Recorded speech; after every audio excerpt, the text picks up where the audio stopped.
Welcome to Mount Carmel, Indiana. Tonight, the Jasper Wildcats are on the road in a Big 8 matchup against the Mount Carmel Golden Aces right here from Riverview Stadium, better known as the Snake Pit. Hello, everybody. I'm Craig Schneider along with Mike Blessinger, along with Jeremy Marcos on the video. And tonight, the Jasper Wildcats looking to continue their goal of winning the Big 8 championship as they take on the Mount Carmel Golden Aces, who are 2-3 on the season so far, 1-2 in the conference. And the Wildcats, of course, ranked number 5 in Class 4A in the state of Indiana with a 5-1 record and a 3-0 Big 8 record. And bless, they take on a Mount Carmel team that is actually coming off a win last week against the Washington Hatchets. They defeated them 42-13 in that football game. But prior to that, they had 3 straight losses, 2 of them to Big 8 conference teams. That included Mount Vernon. They lost to them 21-14. And Princeton finally knocked off Mount Carmel. I don't know if that was their first win against them or not, but I know that these two schools or towns are only about, maybe 12, 13 miles apart. And so that was a huge win for Princeton and the resurgence of their program. But then came back the next week and were just pounded by a Breeze Mater Dei team 61-36. And that was a game where they gave up 631 total yards, including 355 yards passing and 271 yards rushing. So, I'm not saying really what we're going to see tonight as far as the Mount Carmel team, but it is an opportunity for our offense really to get on track because they're struggling a little bit defensively. Yeah, and, Mount Carmel, you never really know as much about Mount Carmel as the other teams we seem to play. Certainly common opponents in the Big 8, but coming over here is always an experience. It's always a challenge. The team is always fired up to play Jasper, ready to go. It's a very unique situation as far as the way the football field's set up. It's never comfortable for the visiting team with their locker room situation and things like that. And they just make it difficult to come down here and win. So the Wildcats really do have a great opportunity to, as they continue to grow. Our defense has been pretty solid and strong. That's what's been a consistent thing all year long. But the offense really needs to start molding together as we go into this last third of the season, figure out what we're going to be, and continue to mix up, the run and the pass, and get to a point where we understand ourselves and are confident in ourselves and make something good happen. And I think there's a real good opportunity tonight as their defense is struggling a little bit. If we can come out and stop them right away, I think we're going to kick off to them first. If we can establish a little bit of an offensive movement and then go from there, I think it could be a good night for the Wildcats in their growth opportunities and go home with a big win, hopefully. Of course, the Wildcats coming off their win against Princeton last week, 33-18. Kind of some of the highlights as far as looking at the numbers from that game. One thing is that it's kind of a rare night for the Wildcats where the passing yards exceeded the rushing yards. The Wildcats are 8 of 19 passing with 184 yards, of course, with Justin Pearson, the sophomore quarterback, throwing the football that night, and 34 rushes for 118 yards. So, again, I just think it's an opportunity for the Cats to maybe work on some things offensively if they are able to establish themselves early on in this football game. Of course, Tate Blessinger had 2 touchdown runs in the game, and Cal Kruger, just continues his blazing effort kicking the football this year, with 4 field goals last week, lined up for a potential 50-plus yarder at one time. And, so I just think it's just a really good opportunity for this football team to really work on some things. But the main thing is that you got to establish control of the football game early. Right, and that's right. And I know we're going to do it based on what I know is their scripted plays. We're going to try and throw it a little bit to get started, open things up, spread it out, force their defense to not focus there inside the tackles so things are all bunched up. So we're going to spread it out a little bit, try and get it opened up and hit a few passes, get the ball into our playmakers, Grant Teal, Kruger, Hunter Gossett had a big play last week. So I think we're going to do that and then try and control the game from there, running the ball and mixing it up with that short passing game. So it should be a good test for us. Well, some of the players you'll see on the field tonight performing for Mount Carmel, they do have a number of players. I was talking with some of the media guys before the football game tonight, and they're saying a lot of their best players are in crutches or in slings over there, but they are still led by their quarterback. It's number 15, Pete Smith. On the season, he is 69 of 115 for over 1,000 yards already on the season, 1,089 yards. He's thrown 8 touchdowns and 4 interceptions, so he's a kid that throws for over 217 yards a game, and he's also got some rushing ability. He's rushed for 137 yards and a couple touchdowns. But one key player on their team tonight, again, that's one thing that the Cats have kind of had some troubles with this year, is that big play. We've seen it in some ball games. We even saw it last week with Bickler, the running back for Princeton. But Trevor Kennard, who's a junior, already has the single-season rushing record. As a sophomore last year, rushed for over 1,800 yards. And so far already in this season, in just 5 football games, he's rushed 93 times for 837 yards and 12 touchdowns. So, expect some big things out of him tonight. Yeah, we're going to have to keep him corralled, and good pursuit defense is going to be important. One thing, there's a clear advantage with, although the wind is very, very brisk here tonight, our kicking game is much better than theirs. I don't even think they try extra points. Every time I looked on film, it was they were going for 2, and they just don't kick it deep on the kickoff. So certainly advantage there, and just need to play good Jasper football. So the kick, they actually try to keep it away from Grand Teal, and so it does go into the end zone for a touchback. So Jasper will start at their own 20-yard line. Of course, the Wildcats led by the sophomore quarterback, Justin Pearson. And Pearson on the season is actually, this will be his third start actually on the season. He came into the Heritage Hills game in the first half, and then started the Vincennes and Princeton games. So another big night for him, and a big night to help with his development. Don't you agree? Yeah, a good opportunity. He's getting settled in. He knows that's his position and his job, and he can start to get settled in with continuing his growth and progression, as you said. Cats start off spread out here and throw a quick pass out here to Windholt. It's going to be really tough to tell as far as like some of the yard markers and the angle that we have here. It's the press box sits a little bit lower than most press boxes. We don't have stands in front of us here at Mount Carmel, so completion, but really no gain on it. And the other thing too is also the scoreboard. They have video monitors up here so we can see the scoreboard, because it's impossible to see from our vantage point here. So 2nd and 10 for the Wildcats. Pearson still in the shotgun.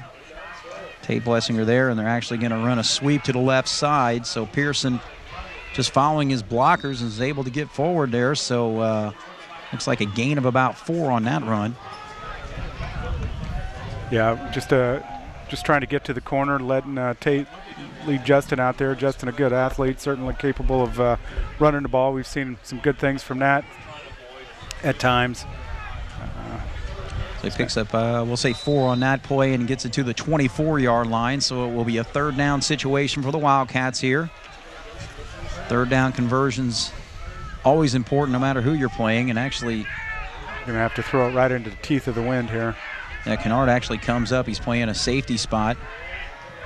Pearson throws it out there, and I think a little miscommunication as far as what he wanted to do with Luke Wagner, number 87. Of course, Wagner with that huge play last week, 56-yard touchdown reception thrown by Pearson. It kind of sealed the game for the Wildcats last week. Yeah, I think a little bit of Justin throwing it to an open spot on the field, and I actually believe the wind affected that somewhat. But I mean, the wind is really blowing pretty good, and we're throwing right into it, kicking right into it here. The Golden Eagles are going to start out with pretty good field position. As the snap is there, Kruger kicks it straight up, and it just goes out of bounds on the opposite side over there, and looks like they're going to spot it. See where the referee stops. They're not going to be quite midfield, but real close at about the 47-yard line, so a 3 and out. So, again, against this Mount Carmel defense that gives up over 32 points a game, Wildcats not able to move the ball on their first possession. I know we're trying to see what we can do with the passing game, and a little challenge because we're thrown into a really tough wind. I think we had guys open, completed 1 of 2. So Pete Smith, we mentioned, he's thrown for 1,089 yards, set up in the shotgun there. I see a lot of read option off this where, he fakes it or reads the play and Gives it to Kennard, but I think there was a little illegal motion. It's the motion man, but look at Kennard get to the outside as he came towards us and then reverse field. But the flag, I think, is going to go against the motion man. He looked like he was heading upfield just a little bit too early. It's good pursuit by the Wildcats. Kennard did a nice job of reversing field as we almost had him bottled up, certainly stretched it out. Need the guy in the backside to follow that play, so it cuts off the containment going back.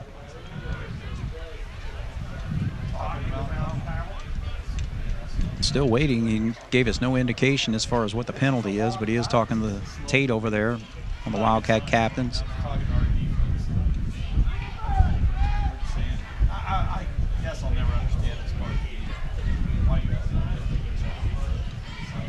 So it is the illegal motion, as we saw. Yeah, it's 5 from the line of scrimmage. Right. It was pretty easy to talk to the kids, and kids shouldn't make those decisions. And illegal motion, they gain 4 yards, or we can push them back 5. What are you going to do? I mean, right. I know it's still first down, but positive yards it's a pretty easy decision. So that will make it 1st and 15. And one of the primary targets as far as the passing game is Justin Spear, number 5. Big game he had recently was against Breeze Mater Dei, 105 receiving yards on 5 catches. And that pass right there, just out of the hands of Grant Teal. The way he threw that football, it was almost like he was the intended receiver, and he drilled him right in the chest there, and he wasn't able to hang on to it. Yeah, and it came up, and we almost made a play on the deflection. So really good break for the Golden Eagles. We had 2 chances at that once it got up in the air after Grant was in good position. So now 2nd and 15. Ball still resting at the 42-yard line. So again, this Mount Carmel offense does have the scoreability. They average over 33 points. And that pass again, another spat. And it is actually picked off by Jay Sturkholz. It was bobbled there briefly and looked like it was going to fall down, but I think it was Winholt that actually had his first hand on it, and then Sturkholz able to come up with the interception. So a big play for the Jasper Wildcats there on the turnover. So 2 passes from Pete Smith almost wind up in Wildcat hands, and the second time it actually does. It had to take 3 Wildcat defenders to finally come up with an interception. Yeah, Wildcats on their 2 passes have had about 3 guys touch the football. That's right. So now Cats with great field position right here at the 43-yard line. Tate gets the football and hesitates a little bit and gets past the line of scrimmage, maybe gains a yard or 2 on that play. Yeah, I know they're working on trying to set it up so they can do a little more zone blocking and then let Tate try and find a hole or read a hole, and that's a little hesitation there was exactly that, just letting things develop and see if he can find something. Positive yards, but looking for a little better than that on first down. Both Winholt and Luke Wagner are split to our near side right here. Pearson's looking their way, throws it out in the flat. Winholt not able to hang on to it, defended there closely by Trevor Kennard, number 20.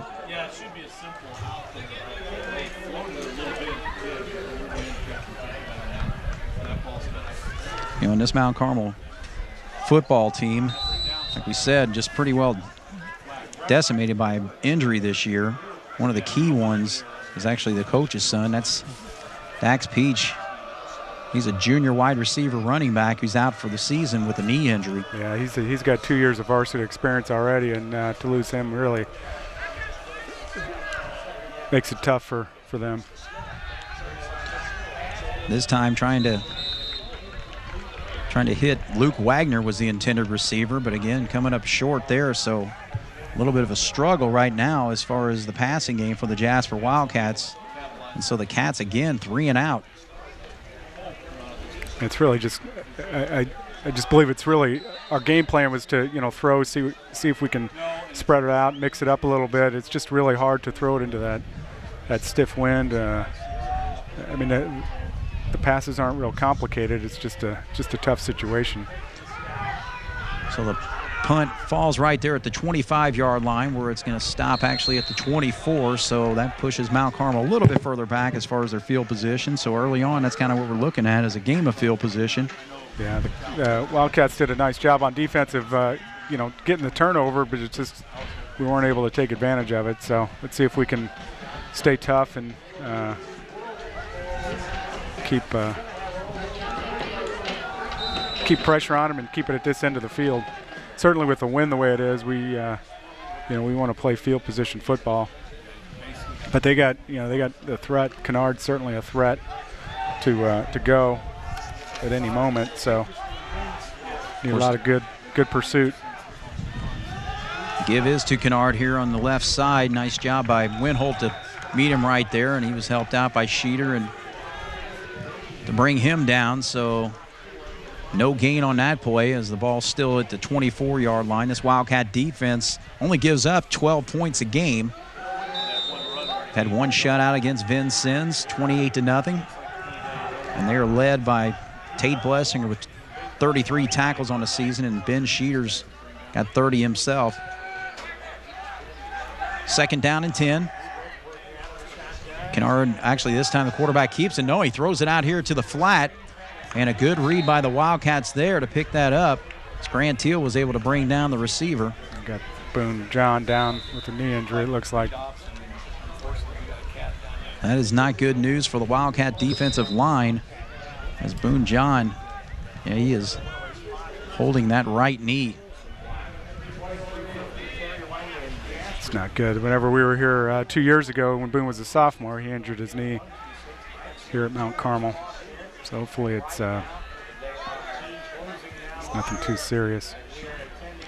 Well, as he's being tended to, let's take a break in the action. No score here at Mount Carmel. Jasper against the Golden Aces in Mount Carmel, Indiana. You're watching the Wildcats here on 18 WJTS.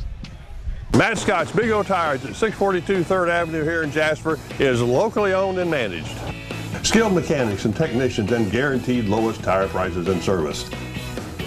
Matt Scott's Big O Tires in Jasper is a terrific tire and service center with terrific customers. Longtime manager Stan Betts represents the best in service and trust.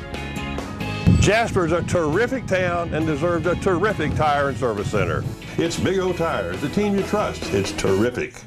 For quality workmanship at reasonable prices, call Best for Less Painting Services, interior and exterior. Doug Schmidt and his crew offer guaranteed results. Call 482-9653 for Best for Less Painting Services. Go Cats! Is helped off the field here at the Snake Pit, and he's actually standing on his own over there and trying to work it out, so hopefully he'll be back. Shaking a little bit, so we're hoping that maybe it wasn't a interior injury, more of an impact injury. And I know it sounds crazy, but impact, bruises are easier to heal from than.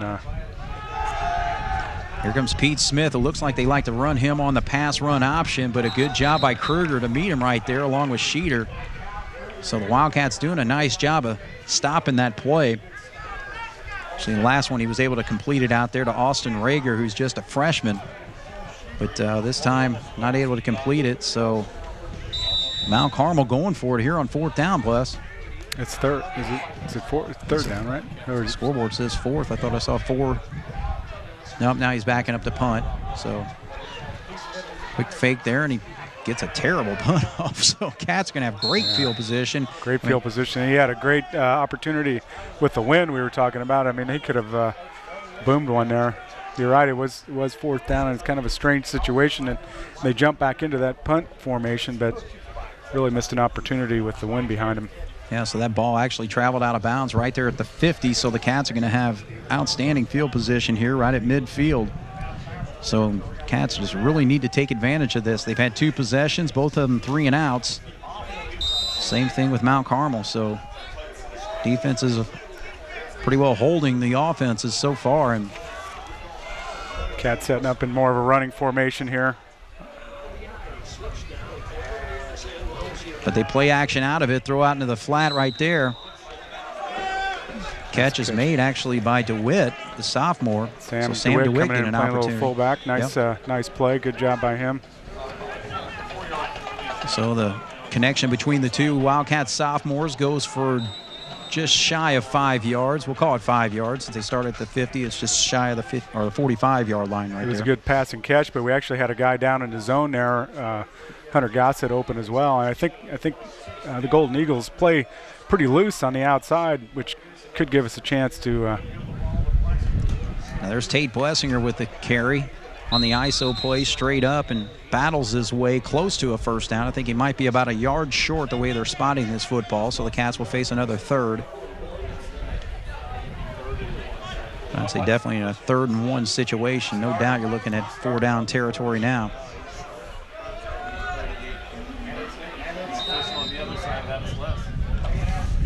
Yeah, I mean, 3rd and 1, definitely 4-down territory, setting up in Sam DeWitt as a fullback. So the sophomore getting some valuable Friday night experience for the first time this year. Give us a Tate. He gets plenty for the first down. Is met right there as he gets across the 40-yard line. They're going to spot it to the 38-yard line, so a nice pickup of about 3 on that play. So 1st and 10 for the Jasper Wildcats. 6:59 on the clock. We'll have to keep you abreast on the score. Of course, no scores so far in this football game in the first quarter. We're not able to show you the scoreboard. It's good to see the Cats pick up their first down of the game. You know, little pass, little catch. You know, control the game. That's what we want to do. Blessinger on the left side.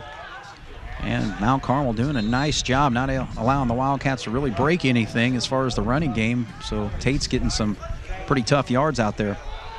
Yeah, not much room, but you know, it's positive room. They're not getting into our backfield, so you know, just keep moving it down the field and try and make good things happen here. And as far as their front line, they're actually in a youth movement for the Mount Carmel Golden Aces, including Bryson Phelps. He's a sophomore, 5'8", 220-pound nose guard.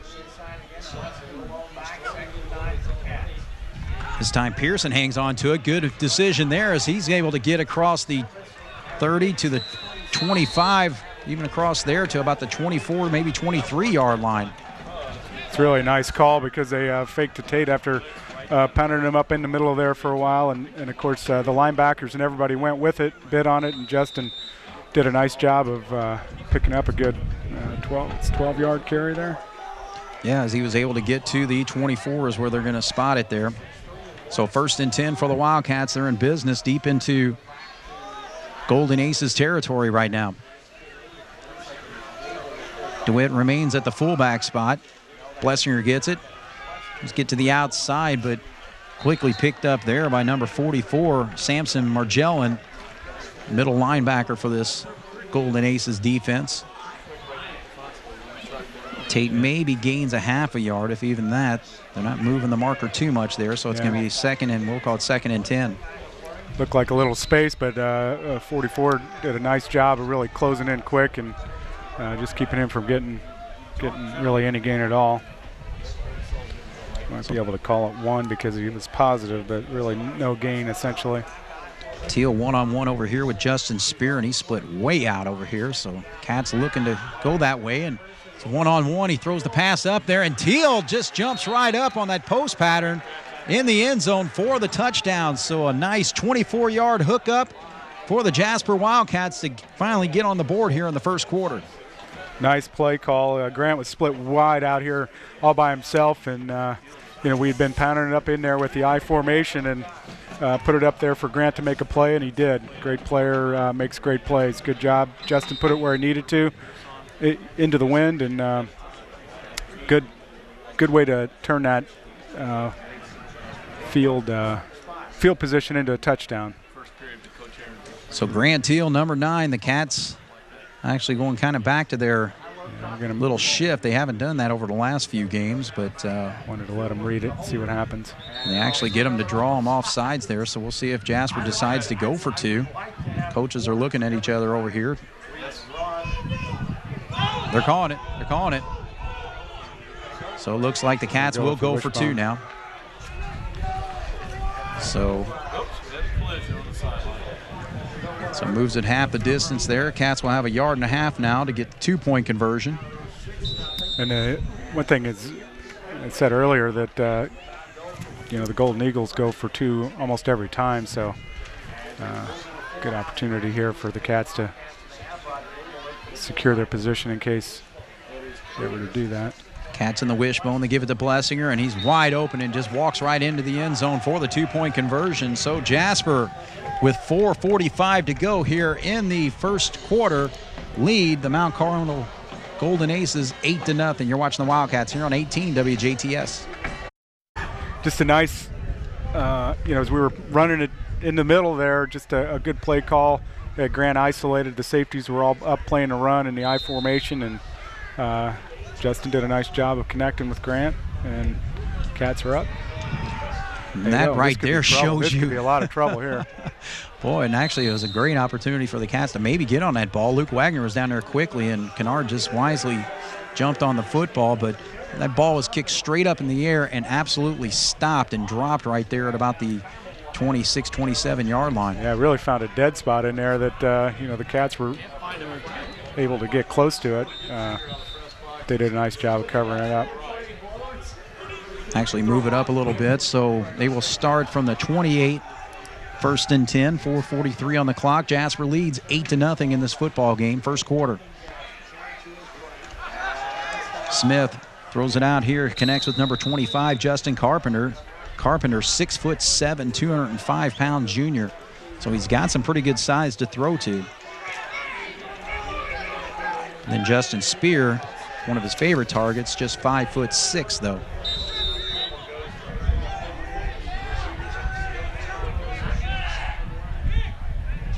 Seven-yard pickup, so 2nd and 3. Ball right there at the 35-yard line. Smith actually backs up. There's 10 seconds on the play clock, so plenty of time. Smith raises, throws quickly, and it was grabbed out there by number 22, Zach Whitler. So his choice of targets tonight have been a freshman. Whitler's a sophomore.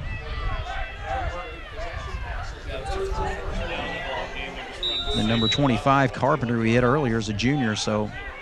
Yeah, just doing some quick outs, quick hitters. Yeah, it's effective. A lot of communication going on out here in the field. We're actually real close to the action, so we can hear it. Of course, you don't need to be too far away to hear Nick Eckert. Give right up the middle. That's Kennard, and nice job by Engler just plowing him along with Tate Blessinger. He didn't gain but maybe a yard on that play. High of the 42-yard line, 2nd and 8.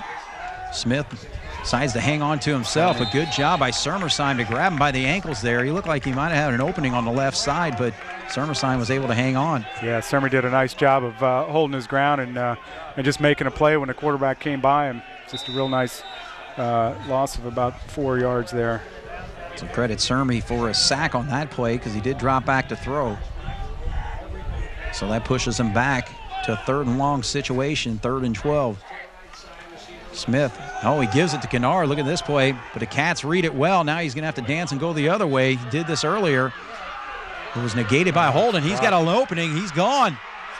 This Grant Teal can catch him right there, and he actually does right there at about the 20-yard line. So a play that looked like was going to go for a loss to one way, and he reverses field. Takes that from the 38-yard line all the way down to the 20, so a huge pickup of 32 yards on that play. Actually, 42 yards, sorry. Just reverse field there, and we lost containment back there. We're going to have a little more discipline to know that we got to stay there and not, although our job is always, we're always eager to pursue, but I was pretty sure I saw a block in the back over there too, but the Illinois referees didn't. No, they'll never see that on a Wildcat team, but regardless, just another big play given up by this Wildcat defense. We've seen it a number of times this year with big play players in the opposition, but good job right there by Luke Wagner to hold up the receiver, number 25, Justin Carpenter. But he is able to gain about 7 on the play. Spots that ball at the 13-yard line. Clock ticking inside of 3 minutes, 2:56 on the clock. 8-0's our score.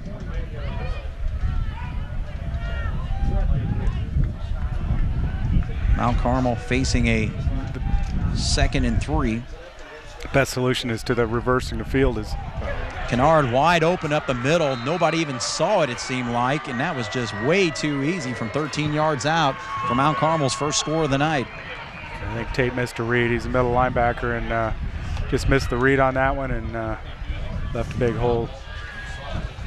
So the Mount Carmel offense, led by their record rusher, number 20, Trevor Kennard, 5'9", 190-pound junior, comes up with 2 big plays, a 42-yard run to set up his 13-yard touchdown.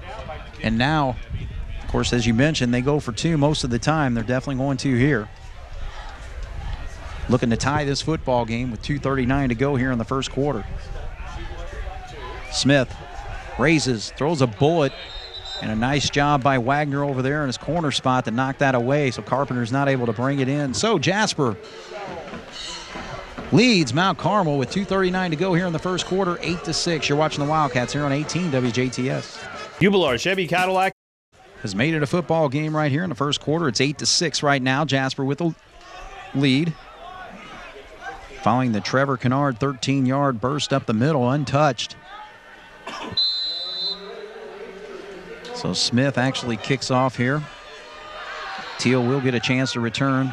Gets it at about the 5. If he can get to it. Straight up the middle there, and a flag does fly, so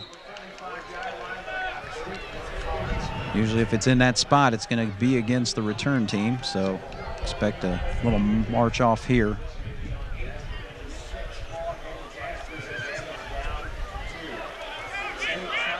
What they say from the spot, flag is sitting right at about the 27-yard line.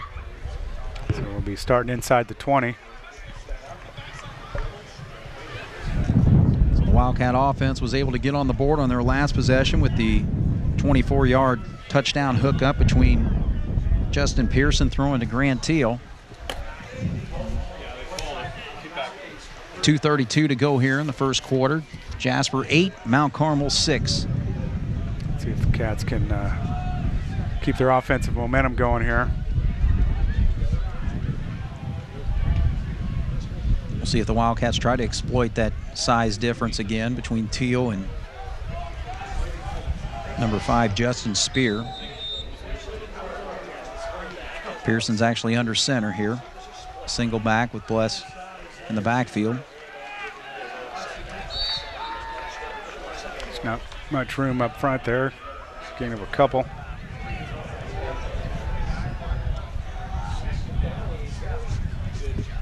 Moves the football up to the 17-yard line, 2nd and 8.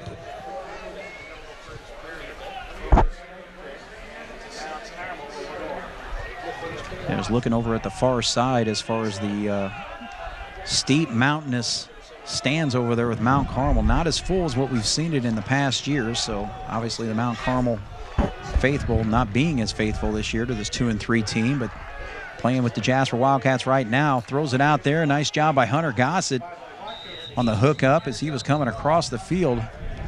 Kind of from the angle I was looking at here, I thought he was maybe going to Luke Wagner, so good read by the quarterback and a hookup right there to Gossett to give the Wildcats a first down at the 29-yard line. Yeah, he dropped it into a nice place where he knew Hunter was going. He wasn't throwing to the receiver, throwing to a spot, and that's really what you want your quarterbacks doing, throwing to where they anticipate and can see where there's going to be a potential reception. Pearson hangs onto the football, gets to the outside. He's got a little bit of running room, still on his feet as he gets kind of forced not out of bounds, but he's able to get the first down, so a gain of about 13 on that play. Yeah, nice read option play again. Him being able to run and being athletic certainly gives us another dimension to the game, as most of the time teams are focusing on our running backs.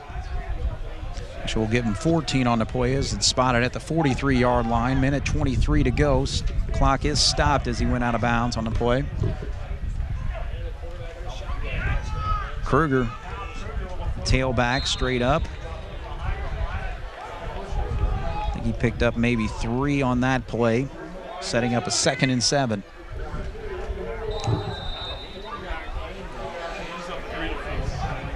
good first down yardage, 3-4 yards. Puts us in a good spot for second down and potentially third down if we can gain.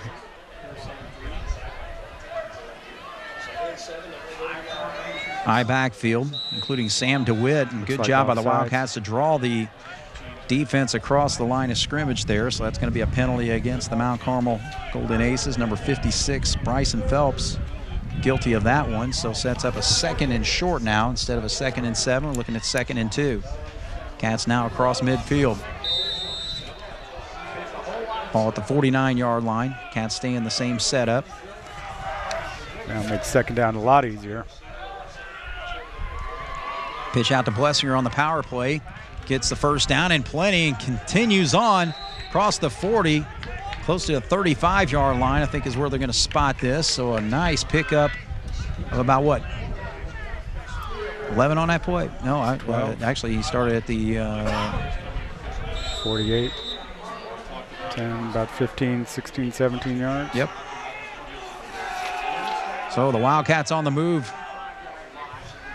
Closing out this first quarter with 32 seconds to go. They lead 8-6 from the 35. Nice DeWitt run. Straight up the middle. So the sophomore, nice run for his first varsity run. So he has a reception on the game. So Sam DeWitt. Good to see him getting some action. I know he's a good, hard-nosed young player, and certainly brings depth and a fresh set of legs and a good attitude. 11 yards on the pickup. Cats will get one more play off here. Ball at the 24-yard line. Gives to DeWitt again. Good positive yardage, getting close to the 20-yard line. I think he's going to be just shy at the 21 as we come to the end of the first quarter. So both teams trying to find themselves, eventually get some offense going. Right now, the Wildcats in real close, actually just shy of the red zone when we come back for the second quarter. You're watching the Wildcats and the Golden Aces here on 18 WJTS. Imagine 40 short days from now, you 20 to 50 pounds lighter, finally confident to do all the things you want. Sound good? Then start now with Nutrimost, the groundbreaking technology that will fix your metabolism. I was eating a low-calorie diet and gaining weight and not knowing why. Now I do know why. I was out of balance. Go to 812fatloss.com and hear how thousands of lives have already been transformed right here in Southern Indiana. Results are guaranteed. Lose the weight and keep it off with Nutrimost. Started here for the second quarter. Running to the other side. They were actually huddled up still over here on the north side of the football field. A couple of good carries by the sophomore Sam DeWitt put us in a first down, and then now 2nd and 5. So in a good spot with a lot of options. We've mixed the pass and run here pretty good. A couple of solid tight ends with Gossett and Sheeter. Got Teal over there split out, and so now it looks like they're going to try that post pattern again, and a little bit too tall for him on that play, but he did have the defender beat. He was in front of him, so Cats aren't able to connect on that second down play, so brings up a 3rd and 6 from the 20. Yeah, Grant had him beat again in that isolation. Justin just put a little bit too high. So we got the wind behind us too, so certainly kicking a field goal is a much easier and better option, but I'd rather see us get a first down here. Pearson with the eye backfield under center. Teal again split way out. This time Blessinger gets it, dances around on the ISO play, straight up the middle. And it looks like the way they're marking that, it should be close to a first down for the Wildcats as they're actually spotting this ball. Well, actually, it's at about the 12-yard line, so plenty for the first down. So Tate with another nice run there. Nice, is that a 10-yard gain, I think? It was odd there. I looked over at the first down marker, and it looked like at the quarter it went from 2nd and 5 to 2nd and 6 when they moved the chains. But yeah. And we picked up the first down, so. Pearson tries to draw him off the sides there. Kruger in the backfield, and boy, he bounces away. It looked like he was stopped right there at the line of scrimmage, then went to his left where nobody was, and easily goes in for the 12-yard score. So Jasper back on the board again. Good job by Kruger. Just there was nothing there. Just everything was jammed up. They read it and sort of know when we go one way that everything's going that way, and did a good job of just bouncing it back to the other way and scampering in for a touchdown. Pretty easy. Actually, we saw Kennard kind of do the same thing, except for his went for 42 yards. Kruger easily would have gone the whole length of the field if he needed more, but he just needed 12 for the touchdown. Now he lines up for his first extra point attempt. Puts it up, and the kick is good. So Jasper leads Mount Carmel now. Should be 15-6. There it is, 15-6 with 11:22 to go. We'll take a break in the action. You're watching the Wildcats here on 18 WJTS. 12 yards out, and the extra point gives the Wildcats a 9-point lead in this football game. 15-6, 11:22 to go here in the second quarter.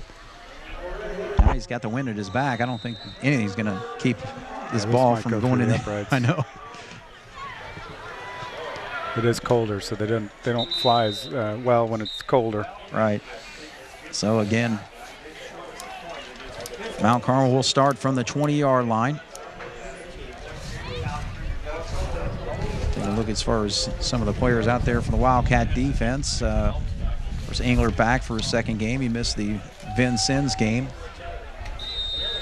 Yeah, it was Britzman. Good to get him back pretty quick after mono. It could have been, that can be tough. So I think next week we'll get Brett Hof back from his knee injury. Well, that'll be good. Certainly have missed him, but have grown in our depth. Pass quickly out here in the flat. Actually, Justin Carpenter not able to hang on to it, but I was going to talk about the front line for the Jasper Wildcats. Britzman's out there. I think he is taking Boone John's spot. We see him being tended to still over here on the sideline, talking to Brett Hof right now. And the bookends over there as far as defensive ends include Sheeter and Englert and Luke Summersheim right there. Summersheim holding a good spot down at defensive tackle. Yep, so he's kind of stayed in that spot over the last few football games for the Wildcats. And Jay Sturkos already has an interception, so he's at one of the linebacker spots with Tate. And also Justin Pierce, or Justin. That's Justin Gable. Pretty good job of not giving too much up there.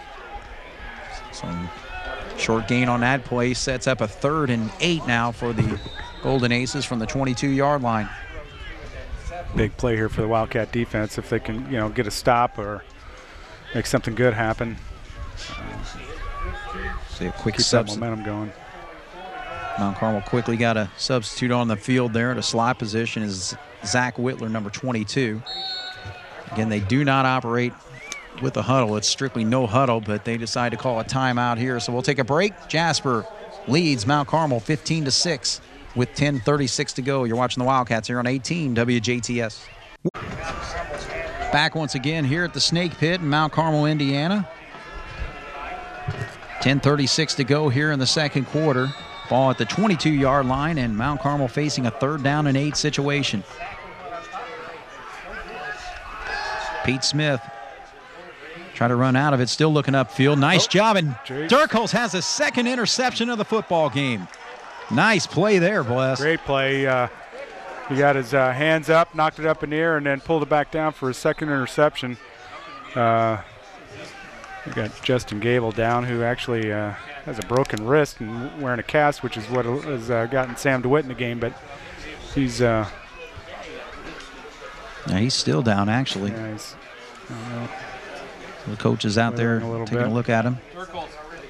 But yeah, Jay Sturkos, just got his hands up, doing a nice job with the pass rush there, and was able to kind of bat the ball straight up in the air and easily bring that down. They brought him from the backside linebacker spot, blitzing right away on the snap, and did a good job of getting in there. And of course, getting your hands up when you get close, you flushed them out of the pocket, and then standing in a play and collecting it gives the Wildcats a huge opportunity here with great field position. I'm trying to see, are they actually working on one of his legs over there? So I don't think it has anything to do with his wrist injury. So we'll take a break in the action here as Gable's being looked at. Hopefully he's okay there. So Jasper 15, Mount Carmel 6 with 10:28 to go here in the second quarter. You're watching the Wildcats here on 18 WJTS. Off the field actually very slowly and gingerly, so not a good sign for the Wildcats, and most importantly for the senior. So hopefully he's okay. Yeah, hopefully it's, maybe just tweaked his ankle, and it, that scares you and hurts pretty good here immediately. Hopefully that's what we're dealing with here. So again, getting some assistance coming out there is Carson Ingward to help out Larry Burgess, who's out there helping him off. Two of the tallest guys in the field. Right. Pick them up and go. So the Wildcats now with 2 defensive starters sidelined with knee injuries. The other, of course, Boone John, still sitting over here on the sideline. But of course, the Wildcats will take over 1st and 10 from the 13-yard line, so another huge opportunity for the Cats here to put some more points on the board. Yeah, let's see if the Cats can take advantage of it. I'd look for us to maybe do a sweep, or they're probably going to bring this backer on a blitz, number 20, Kennard. Cats go away from him, though, with Kruger trying to hit that 4-hole over on the opposite side. But he was knocked back. May have lost a yard on the play.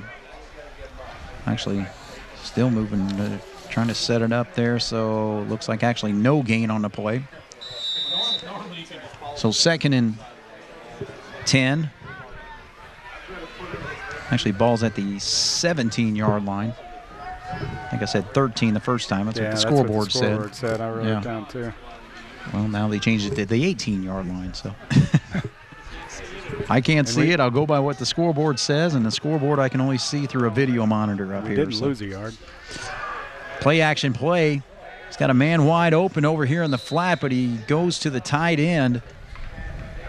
Cats running the bootleg play there, and that's actually, I think, Kruger coming out of the backfield, and he was just wide open in the flat there. Yeah, and he went to Sheeter in the end zone, and, Sheeter had a step on the guy. They just couldn't quite connect.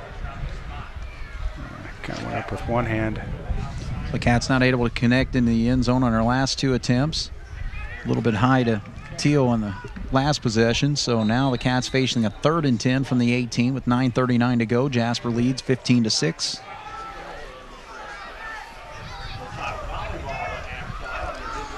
Still set up in the wishbone. One thing I'd like to see in this set is actually give it straight up the middle. I think that was DeWitt. Yeah, DeWitt was lined up there in the. It's a nice play, nice quick hit and play. Looks like going to be 4th and short. Yeah, 4th and real short. So a huge 9-yard run, almost 10 yards to get the first down, and they're going to measure here, Bless. So DeWitt just doing an outstanding job with just sheer explosiveness, showing his quickness there. The sophomore doing a great job tonight. And that's good because, these teams certainly watch film and know what we do out of the wishbone. It's, one way or the other way, and usually a little bit of a slower developing play, and that quick hitter, it's good, especially with the quickness DeWitt has. Right.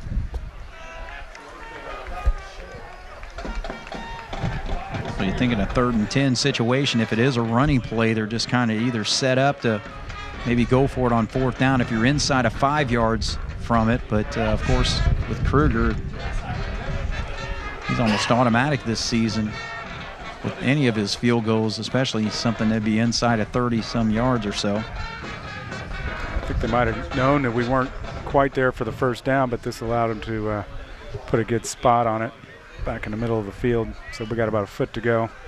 So the Cats will go for it here on 4th down. We're going to call it 4th and a foot, as Bless said there. 18-6, they lead right now. I'm guessing we're going to have a hard count here, and then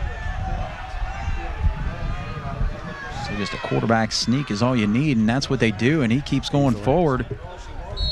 Ball was on the 8-yard line, so now he's inside the 5 there, so a good job by the quarterback, Justin Pearson, to get the first down.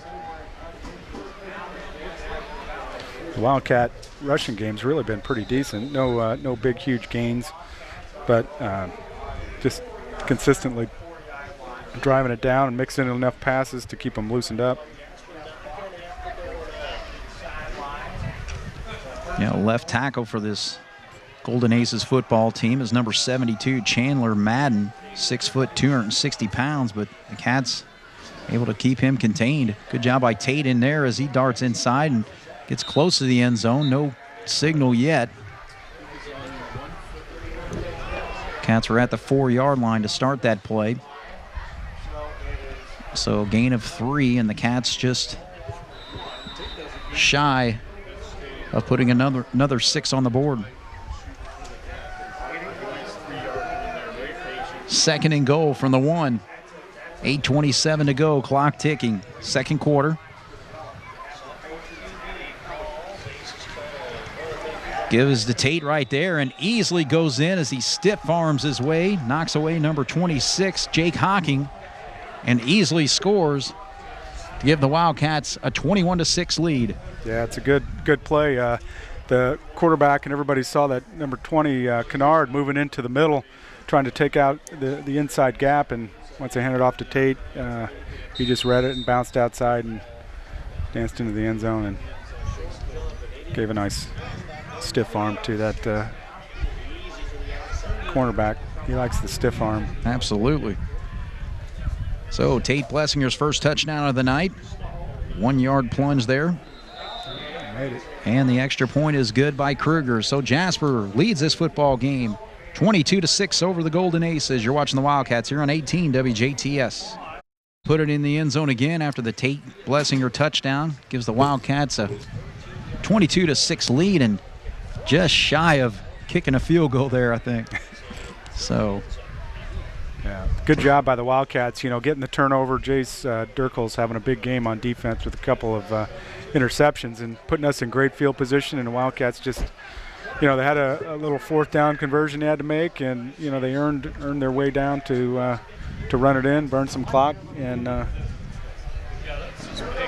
just did what they needed to do after the turnover, get the score and keep the pressure on Mount Carmel. And the other thing is we're seeing the emergence of a new weapon for the Jasper Wildcats is number 26, Samuel DeWitt, doing an outstanding job tonight from the fullback spot, giving the Wildcats a little bit more quickness in that spot there. He's also in on defense now, playing Justin's linebacker spot.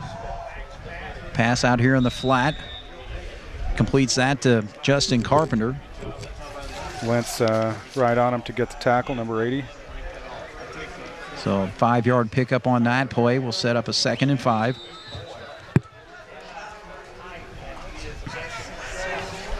Actually, Reese Kleinhelter out there now, number 11.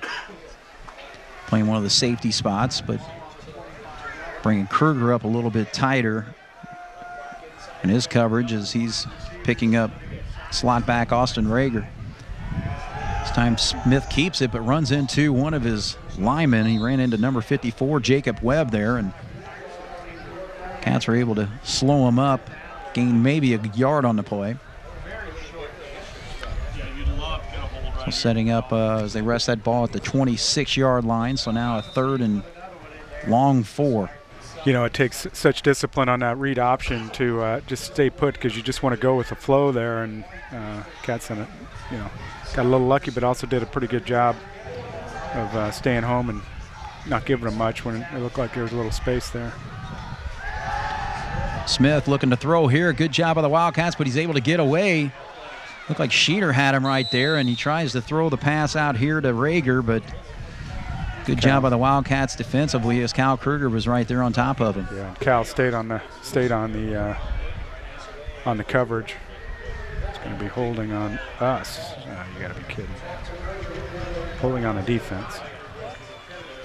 So the penalty flag goes against the Jasper Wildcats. Looked like they had things covered pretty well there, but they're going to call a hold defensively. So see a lot of phantom calls over here at the Snake Pit over the years. Yeah, sometimes contact becomes holding, or it's just tough. So he's going to march it actually 10 yards. So that gives, by way of penalty, a 1st down for the Mount Carmel Golden Aces at the 36-yard line. Yeah, it was a big break for them because we really had them, in 4th and long. Penalty flag there. A lot of times they try to make it up, but a make-up on 1st down is a little bit different than giving them a 1st down on a 3rd down situation where they would have definitely been punting the football. Yeah, it looks like, I'm going to guess it was motion. Yeah. Yeah, they actually moved Samson Margellin, number 44. Had him in motion. They call it illegal, so they're going to move him back 5.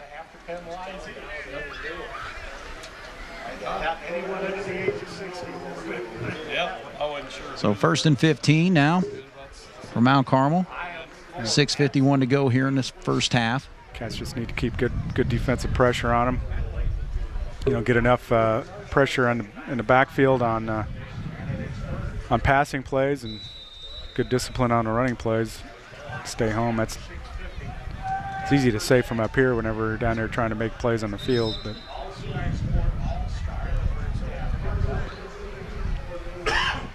Wildcat linebackers right now.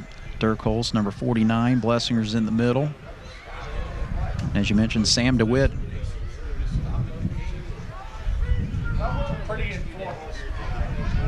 Actually, Jacob Lentz playing the far side corner over there. We got Teal over here to our near side. The safeties are Kleinhelter and Kruger. So I don't know what the delay is here. Official was over on the far side talking to the Mount Carmel bench. Some sort of explanation, or maybe I think their coach was trying to explain why that isn't illegal motion. Right. So hardly ever going to change the calls, though. Clock now moves at 6.5 minutes to go here in this first half. Ball rests at the 31-yard line, 1st and 15. Pete Smith gives it to Kennard. No 42 yards on this run, but gets it back to the original line of scrimmage. So they move it back just a little bit, so a gain of 4 on that play. Set up a 2nd and 11.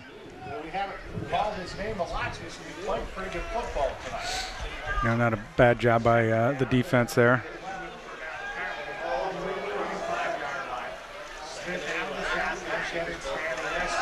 Smith backs to throw. Breaks over here to the sideline. Finally chased down by Dirk Holst and Blessinger. Yeah, good job for them with good pursuit once he released. Yeah, so Ben Sheeter's getting some pressure there, forcing him to step up there in the pocket there, and was able to get away there, but only gained about 3 on the play. So play it looked like it was going to develop into something bigger. Good job by Blessinger to slow him up. So now with 5:19 to go, Mount Carmel facing a 3rd and 8. Play clock was at 13, but they still call the timeout over on the far side. So we'll take a break in the action. Jasper 22, Mount Carmel 6 with 5:12 to go here in the second quarter. You're watching the Wildcats here on 18 WJTS. Matt Scott's Big O Tires at 642 3rd Avenue here in Jasper is locally owned and managed. Skilled mechanics and technicians and guaranteed lowest tire prices and service. Matt Scott's Big O Tires in Jasper is a terrific tire and service center with terrific customers. Longtime manager Stan Betts represents the best in service and trust. Jasper is a terrific town and deserves a terrific tire and service center. It's Big O Tires, the team you trust. It's terrific. At Window World, your home and save you money. Our service, it's the best you'll find anywhere. And when Window World stand behind our windows, we stand on them. TV 18, local people watching local people. WJTS CD, Jasper, Indiana. Back once again here at the Snake Pit, and probably a smart time out there, Bless. Huge situation for Mount Carmel right now. Yeah, Mount Carmel really needs to keep the momentum going or get some momentum going, and this is a big, important 3rd and 8 play for them. So they wanted to make sure they were set up. They trail by 2 touchdowns right now, but completion out there in the flat, and a big first down hookup is catching there at midfield is number 5, Justin Spear. So a laser thrown out there by the quarterback, Pete Smith, and a huge first down conversion for the Mount Carmel Aces. Their safety played off a little bit, and they made a nice job making the tackle. Kleinhelter did, but they were able to just stop short and get that first down. Kennard gets it up the middle. Good job by Sermersheim to slow him up. He picks up maybe 3 or 4 on the play. We'll call it 3.5. So now they're into Wildcat territory at the 47-yard line.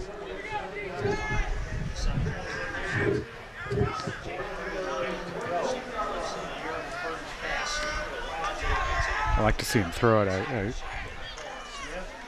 Kennard gets it again. He's just really quick, and the nice thing what he does, Bless, whenever he does make those breaks, he's still going north and south for the most part. So not too much dancing, but he's got a nice little cut there whenever he sees an opening. Yeah, nice little stutter step. I mean, we actually stopped the hole, had it filled, and he just cut back and found a seam. We're at 4 minutes right now. Kennard needed to get to the 40-yard line. I think he got what he needed for that first down. So on a 3rd and 2, another conversion for the Mount Carmel offense. So again, crucial in that 3rd and long situation. They complete the pass, and now they're able to pretty well grind the clock a little bit here. And if they can get a score, make it a 1-touchdown game. Really need to get some penetration by that defensive line, get in the backfield and disrupt things. They do trail by 16. But like you said, they go for 2 all the time, and there's a conversion over there. I think, again, another first down for the Aces.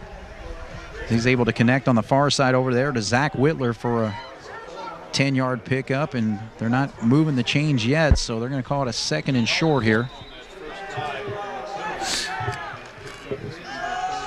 Kennard is able to get the necessary yard or 2. Sheeter brings him down, but not before it's another first down. So Mount Carmel really rolling right now offensively against this Wildcat defense. Plenty of time, 3:26 to go here. Clock ticking. Jasper 22, Mount Carmel 6. All right, let's see if the Jasper defense can rally here. Need a play, get them into a more uncomfortable spot here. They really got the momentum. We got to do something to shift that. Smith rolls to his right, tries to pull up and get some good pressure. Cats can get after it, but it actually goes way out of bounds. So a nice job defensively. Yeah, Sheeter putting the pressure on him. Yeah, and Victor getting a hit on him. Victor Alamon, number 75. I think the coverage was pretty good. He was really fortunate to get it off and not lose a bunch of yards. Just threw it out of bounds. Yeah, Lentz was all over Justin Carpenter over here, so a good job downfield. That's where he was looking to go. He didn't see it there, so basically just had to get rid of the football, setting up a 2nd and 10. Stops the clock at 3:03 to go. Ball still at the 28-yard line. Kennard gets it quickly up the middle. Gets it across the 25-yard line down to about the 24, maybe 23. So 5-yard pickup on 2nd down. Sets up a 3rd and 5.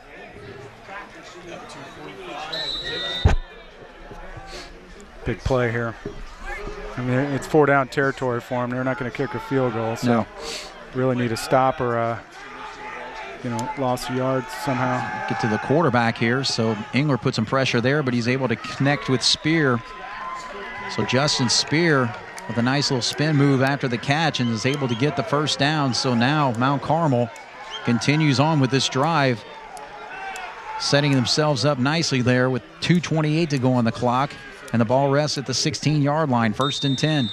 They're working the outer edges, and our linebackers are sitting in the middle. I think after we look at that a little bit, we're probably going to start sending those linebackers in the middle because there's nobody that they're guarding. They're not coming to the middle. High snap there. I think it was supposed to be a read option, but Smith has to hang on to it. Tate brings him down at the 15, so nice stop for the Wildcats there, just a 1-yard pickup.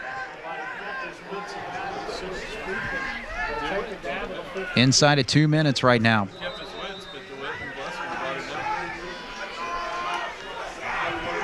The Aces split out 3 to the far side, so we got trips to the left. Carpenter over here. Smith looking to his left side, looked at Spear, and then tried to throw a pass underneath there to Zach Whitler that falls incomplete. So huge 3rd down situation here for the Wildcats, Bless. Yeah, it's really big, and he tried to throw to a spot and just couldn't get it out there deep enough. And 3rd and long, and it's certainly they got 2 downs to get 9 yards. So looks like Jasper's going to take a timeout. Okay, so the Wildcats take a break here. Coach Tony Aarons and Nick Eckert out there to talk to the defense, so we'll take our own break. Jasper leads 22-6 with 1:42 to go here in the first half. You're watching the Wildcats here on 18 WJTS. Jubilar Chevy Cadillac in Jasper presents A Tale of Two Drivers, each with different driving styles, each with different tire needs. No matter what you drive or how you drive it, Jubilar's has the tires you need on sale. Now through November 30th, buy 4 tires at Jubilar & Sons and get $100 manufacturer's rebate plus an additional $25 off from Jubilar's. Call or go online to book your appointment today. Brian Ruxer knows choosing who to trust with your hard-earned money is a decision you can't take lightly. That's why he treats all his clients like family. As a local and independent agent, you'll be able to look Ryan in the eyes and know he has your best interest at heart by giving financial advice that's best for you and your family. Give Ryan Ruxer a call today at 812-634-2000. Again, that number is 812-634-2000, and see why many in the Jasper area trust him with their future.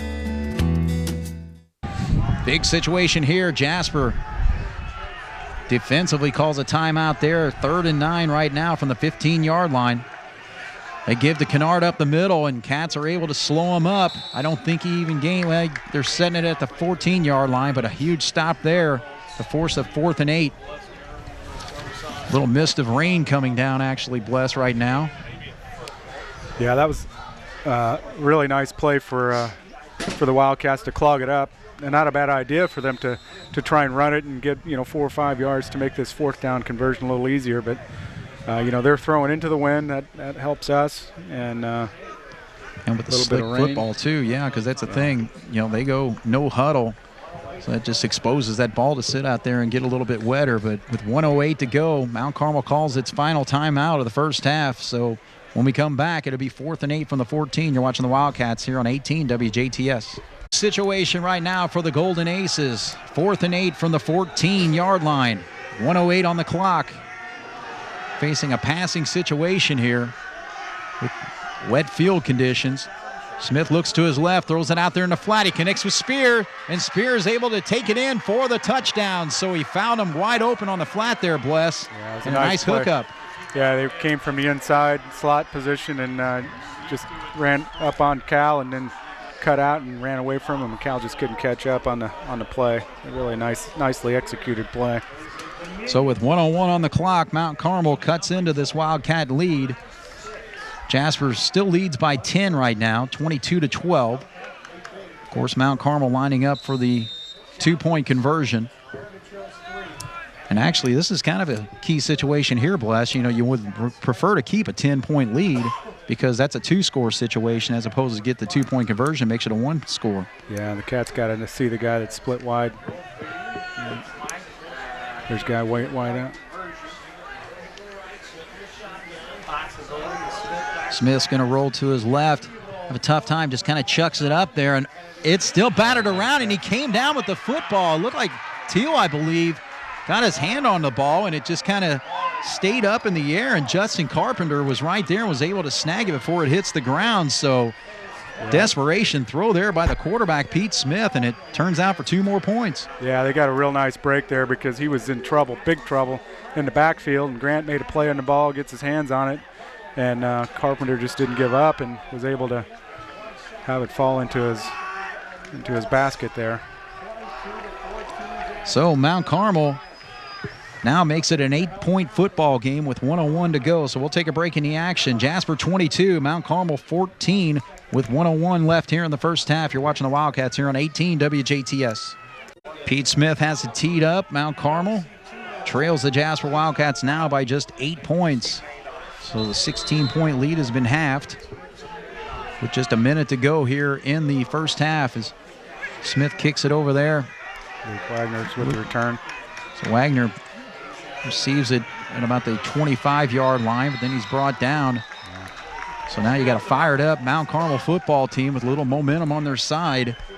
I mean, Luke's fighting. He did this on another kickoff return where he's fighting to get yards and trying to get loose and fight, but it ends up costing him yards. There's going to be a point as he watch film. I'm sure he'll learn to, take what you got and be satisfied with it. I think coach is explaining that to him now. I mean, it's good effort, but he probably lost 5 or 6 yards there. In this situation, it's not going to matter too much, I don't think. But so you would think Jasper will probably just run the clock out right now. They try an inside counter play there to get Grant Teal's hands on the football. He's Hunter able Gossett again. You got it wrong again. Oh, sorry.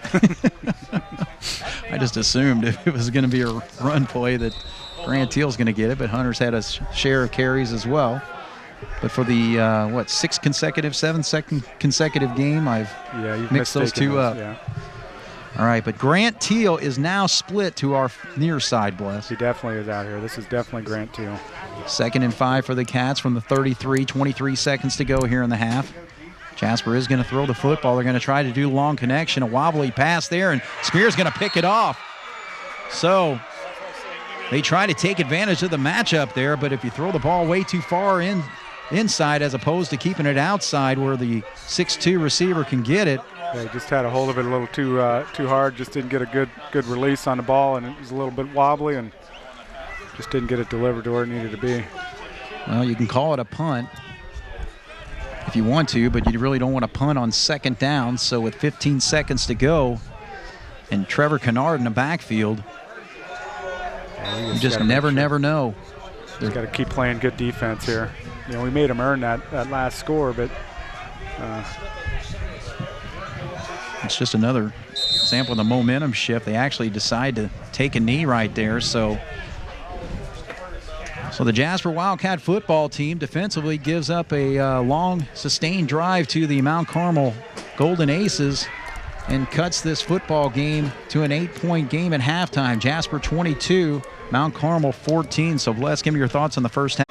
Well, the rain actually continues here as we start the second half, getting ready to start the second half as the Wildcats are out there ready to tee it off, but 22 seconds still remain on the clock, so Mount Carmel didn't look like they're in as big of a hurry to get on the football field. But, as far as the Wildcats go here in the first half, that's the thing, to kind of spread things out with the passing game with 4 different wide receivers. But, I just think as far as getting something going, I agree with you 100%. We just got to see Grant Teal get his hands on the football a little bit more than what he has over the last couple games. He only had 1 catch in the win against Princeton last week, and so tonight his catch, of course, went for 6 points on a touchdown pass. But, we just got to somehow, some way get him involved in the offense. He's too good of a player. Yeah, and certainly, defenses are geared to try and stop him and force us to go another direction. And, doing so is a good tactic, but somehow or another we gotta find a way. So Mount Carmel will get the football. It's actually fielded right there by Kennard as he darts to the outside trying to find some open space. Good job by the Wildcats covering that. So he's going to not quite get to the 25-yard line, so it'll be a 1st and 10 for the Mount Carmel Golden Aces. So see if their momentum continues. As we talked about, their long sustained drive to finish the first half with a touchdown, and right now they trail by just 8. Yeah, it ends up that the Jasper 2-point conversion makes a big difference, as they always go for 2 at the moment. At that time we said it was. So Aces continue with their split out here. Give it to Kennard right up the middle. Nice Good job up front by Jay Sturkholz, and I think Victor and Victor Alamon's playing a little defensive line, and Carson Englert. Yeah, Carson Englert out there, number 71. Ran into his dad, Phil Englert, and mistakenly called him Glenn. He wasn't very happy about that. That'd be his brother. I get the Craig Carey thing all the time, so sorry, Phil. Clock ticking at 11:42 or 22. Play right up the middle, goes for not much, so the Wildcat defense so far doing the job. Yeah, that was a good read, and Tate saw it. The back didn't get it, man. He laid a lick on that quarterback. So 3rd and long, just what we needed now. Another big play here would be what we need. We got actually Hunter Gossett playing there, that linebacker spot that was vacated by Justin Gable's ankle injury. So a 3rd and 8 situation. Smith's going to roll to his right. He's been able to do that and then throws downfield, and still a battle around for that football. And nice. Kruger's got it in his hands, but it didn't. I guess it hit the ground there. Yeah, actually, the defense the initial play was defended by Grant, I think, and did a nice job of breaking it up, and then Cal stayed in the play and didn't give up on it, and kept him from connecting on a bound. Well, it's a deflection. 4th and 8 situation right now. The ball's at the 26-yard line. Quarterback Pete Smith, if they snap it to him, unless he drops back the punt like he did the last time, which looks like he will do. Right now we don't have anybody out on the receiver. 7 seconds to go on the play clock, so he's going to get a punt off here. Line drive that bounces, field it. and it's actually fielded right there by Kruger, so he gets some, you're right. So he darts to the opposite side now. He's going to get across midfield, across to the 45-yard line, and that's where he's finally going to go down there over on the sidelines. But a nice return there, Bless. It looked like it bounced and it was going to continue, but it just stopped and went straight up in the air and just right into his hands. Yeah, really a good job. First thing you want to do when the ball's moving down the field on a punt is field it. That's what Coach Aaron I can just hear him say, he says it all the time, field the ball, field the ball. And, right. And that's what Krugs did, and did a nice job of reversing field after he got some space. Took a pretty good hit there at the end. He did. But put us in a really good field position situation when it could have been pretty deep in our own zone here. So now the Wildcats spread out 4 wide receivers, 3 near us. So we got trips to the right side. Actually, Pearson hangs on to the football. Thought he gave it to Tate there on the left side, but not able to gain much on that play. Gets across the 45 to the 44-yard line, so a pickup of 2. Yeah, read option there, and Justin's got to just really attack a little more on those plays. Actually, Winholt checks out, and checking in over there was Sheeter, so it looks like they'll line up at least 1 tight end on this play. Actually, 2 tight ends with Gossett over here. 2 wide receivers split. Luke Wagner to our near side, but on the ISO play gives the Blessinger. He sees an out opening the outside. Nice quickness there on the sideline. Is able to lower his head and get close to the 30-yard line. Actually, I think they're going to be right there at about the 31. So 1st and 10 for the Wildcats. So nice run there by number 31, Bless. Yeah, he just waited a little bit, bounced it outside, and then took it up the sideline a little bit. And once he makes contact, he usually is able to get a few yards just because he runs aggressively. And, so pickup of 13 on that play. Pearson drops the throw, looking deep, and then throws short over here. He's got his tight end, Sheeter, and a lot of opening for him as he's able to get down to the 10-yard line. So a nice pickup. Actually, he's inside the 10 at the 9. So an excellent pickup. Yeah, nice. He just drug across the middle. Pearson had plenty of time and delivered it where he needed to. And, Ben almost broke it up through the seam there. But great play there and good pickup. And let's see if the Cats can punch this one in now. So a 22-yard play there for the Wildcats. So the Wildcats now 1st and goal from the 9. Looking to put more points on the board. Blessinger to the outside. Stiff arms right there and is going straight towards the pylon. An outstanding play by number 31, Tate Blessinger, to just level that defender with his right hand and easily helps himself to the end zone. Outstanding run there, Bless, for your son. It was, yeah. He, bounced it out and he saw some space and the guy closed on him quick, and Tate really delivers a blow whenever when he does that stiff arm. His intention is to deliver some punishment, and he, and made it to the corner. Nice run. Good, really, really, really good set of downs there for the Wildcats to come back. Defense, good defensive, good return, good positive yardage on our plays, and then came out and did what we needed to, get the score and get the advantage. So Tate Blessinger with a 13-yard run on that drive, finish it up with a 9-yard touchdown run, but also in between there was a 22-yard pass play to Ben Sheeter from Justin Pearson, and the Wildcats put another 7 on the board and lead this football game 29-14 with 9:07 to go here in the 3rd quarter. You're watching the Wildcats here on 18 WJTS. In the second half, defense does a nice job stopping Mount Carmel in their first possession, then march right down the field.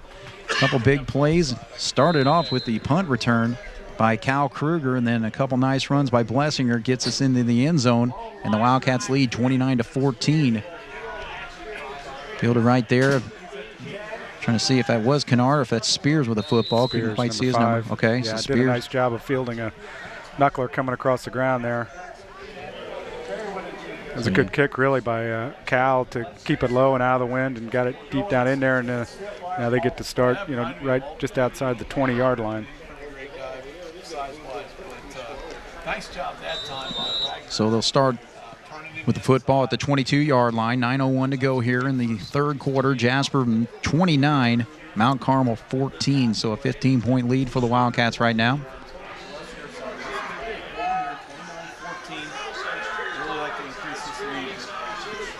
Needed good defensive set of downs here again. We could really take control of this game if we stop them.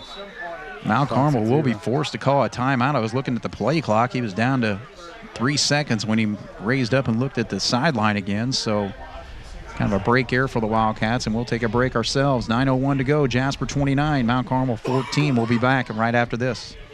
Wildcats, two proud fathers up here in the press box between Brian Sheeter and Mike Blessinger, as their two sons contributed greatly to the 7 points put on the board for the Wildcats. Right now, Carson Englert is doing a job, and also Sheeter finishing it up as they bring down the quarterback, Pete Smith. Huge play by Carson jumping in there. It almost looked like they were setting up the screen play, and if you get to the quarterback quick enough, it doesn't matter. But that's a huge loss. Great play by the defense, and now puts just a lot of pressure on the Golden Eagles. So that pushes them way back. I'm trying to see where they're actually spotting it. It's at about the 13-yard line, I believe. 12, 13. Yeah, so we're going to call it a second. I think it's about a second and at least a second and 20 right here. Yeah.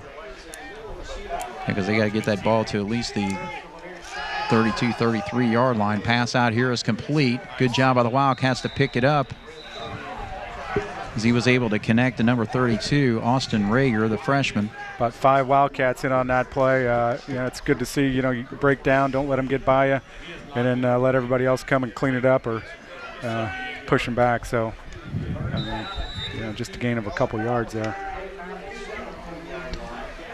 So the Cats forcing a 3rd and 16 situation right now. Ball at the 17. So 3rd down. Clock ticking at 7:33. Jasper 29, Mount Carmel 14.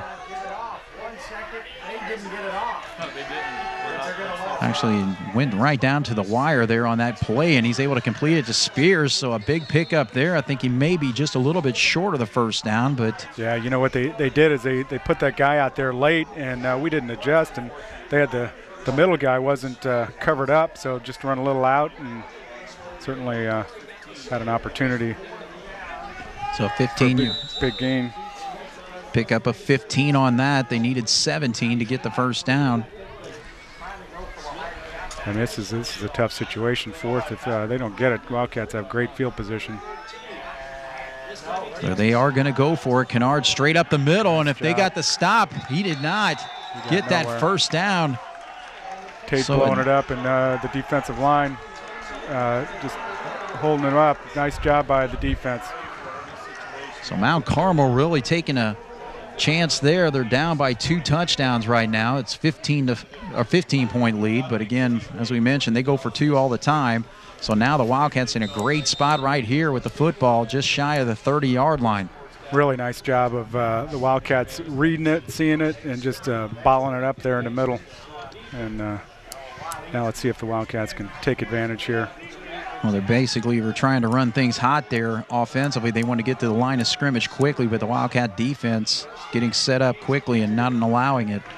There's the sophomore, Samuel DeWitt, straight up the middle with another nice run. And yeah, find a really nice, he had a nice first half with 24 yards and picked up another 8 or 9 there. Found a new weapon there. No doubt about it. 3 carries for 24 yards and 8-yard average, and another 8-yard pickup there sets up a 2nd and short 2 from the 22-yard line. Pearson under center this time. Let's give to Cal Kruger, comes to the outside. He's going to race around and get around the defender and stays in bounds. Got close to that sideline, but was able to take it 22 yards for the score. So now the Wildcat offense, Bless, is really starting to roll. Yeah, looked good. Cal, nothing up front. They pinched in on the corners, and he just turned the corner and then just outran everybody. Nice run. Just finding a space and then outrunning everybody. Great job. So Kruger showing some really good quickness and agility as he got real close to that sideline over there, but did not step out of bounds. So Jasper now with 35, looking to make it 36.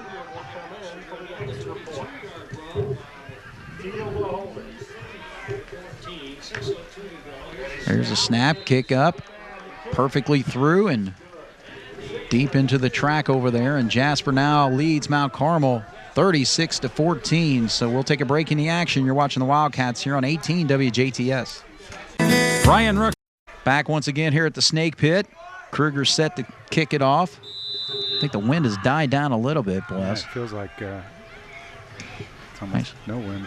Kicks a rocket straight ahead and it's fielded right there by Margellin. He's still on his feet. Not going down until he gets across the 35. Brought down at about the 37-yard line. So number 33, I think it's 33. Anthony Klemper, there's another sophomore. So the Wildcats starting to see some youth movement out here. Yeah, let's see if the Wildcats can keep their defensive intensity up, finish the plays, and really totally take control of this thing.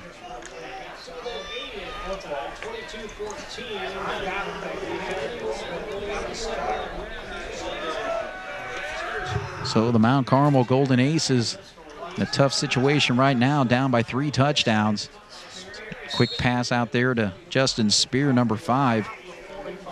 Picks up about 7 on the play.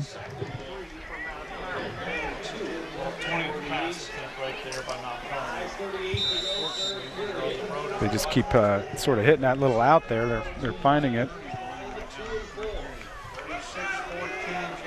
So 2nd and 3. Ball at the 44-yard line. Mount Carmel still in their own territory. Throws it out here and a nice catch. Kind of threw behind the wide receiver, number 22, Zach Whitler, but he was able to get his feet there and haul that pass in. So a nice pickup of about 22 on that play. Yeah, he just, was running a deep route and then stopped on the outside and he threw it to his back shoulder sort of and made a nice catch. So now Mount Carmel into Wildcat territory, set at the 39-yard line. 5 minutes to go here in the third quarter. Jasper leads it 36-14. But again, this Mount Carmel football team, they can score quickly. Yeah, they can. They go. Kennard straight up the middle. Thing is, it's like a lot of times, though, he commits to just going straight up, Wes, and if he kind of keeps his eyes open, I think there's a little bit of space in the outside there. Yeah, I think he's trying to hit the hole and it just gets caught up in there. And it's okay with me right now that's what he keeps doing. Yeah, no doubt. I know he can break it, certainly. But that's what we've done a better job of is sort of not getting bottled up in the middle. Kruger's touchdown and Tate's touchdown both were not designed to go down the sideline. Short gain on that play, so it makes it 2nd and 9 right now from the 38. Smith looks to his right. He's going to throw long. And a man beats the defender. That was Luke Wagner defending on number 5, Justin Spear, and he is just short of the goal line there. Yeah, but a huge pickup there as they're going to set themselves up nicely with a 1st and goal from the 1, I believe. He did a little stop and go pattern on him. I thought Luke was going to recover from it, but just couldn't quite get back there. Actually, Spear's going to check out of the game right now. But really nice pass delivered by Pete Smith was able to connect 2 Spears, and like I said, just like that, they can put points on the board quickly and get a chunk of yardage. So that 37-yard pass play sets up the 1-yard touchdown by Kennard. So now Mount Carmel right back into this football game, making it a 2-score game. Jasper 36, Mount Carmel 20. With the 2-point conversion coming up here.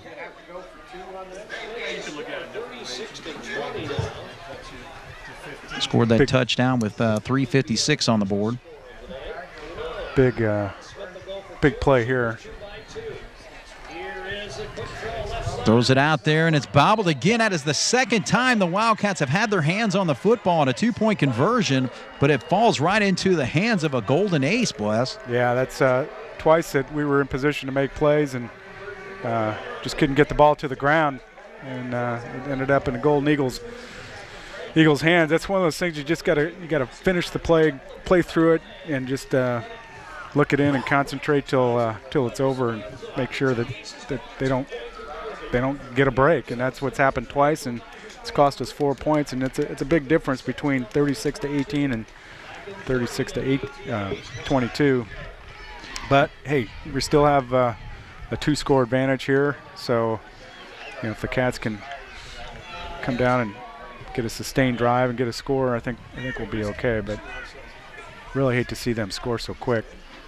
It was actually Zach Whitler who actually hauled that in on that 2-point conversion, number 22, 5'10" sophomore.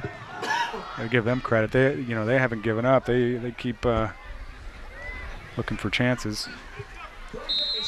They're getting some bounces, that's for sure. So 36-22 is our score. Jasper leads by 14. As the ball actually goes out of bounds on the kickoff, so the Wildcats will get the football at the 35, I believe. But, yeah, that's the thing. It's kind of distracting there. I mean, that's 4 extra points we were able to give them on plays where we made the defensive play but just couldn't finish it. Yeah. So I'm sure tip drills and things like that are going to be worked on, but you just got to knock that ball down. Knock it down, look it in, just make sure that gets to the ground somehow. So this is actually becoming a little score fest here in the third quarter. We've seen 3 touchdowns scored, 2 by the Wildcats, 1 by Mount Carmel. Jasper leads by 14, 36-22. Across the middle. Trying to hit Grant Teal, but Pearson had a little bit of pressure in his face, but not able to connect with the senior. Set up nicely. He had some room to run. Just threw it behind him. So stops the clock, 3:51. Second down.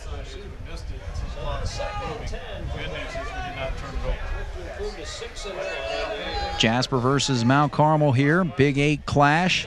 Jasper looking to stay undefeated in the conference. Mount Carmel looking to even their conference record. They're 1-2 right now. Craig Schneider, Mike Blessinger, and Jeremy Markles bringing you the action tonight.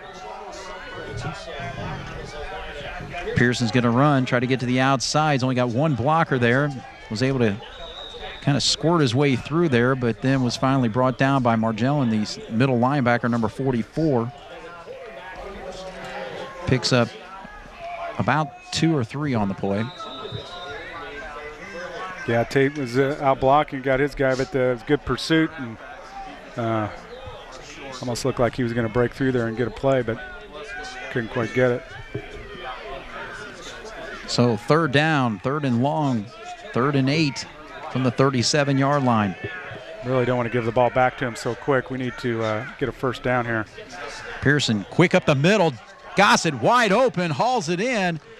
And it's a good check. I don't know if he checked that down or what, but they were talking about that this week. When those linebackers fly up in there and stuff, you gotta look to the middle of the field. It's a nice job. So a nice 21-yard pickup on that play. It was wide open up the middle, so Gossett showing good hands. They did a nice job of collecting it, pulling it down, and that was a big first down. We needed a little momentum. We couldn't give it back to him so quick, so good conversion. So Pearson's going to hang on to the football, races to the left side. Good positive yardage, and there goes a flag. So I'm sure this is going to be on the offense.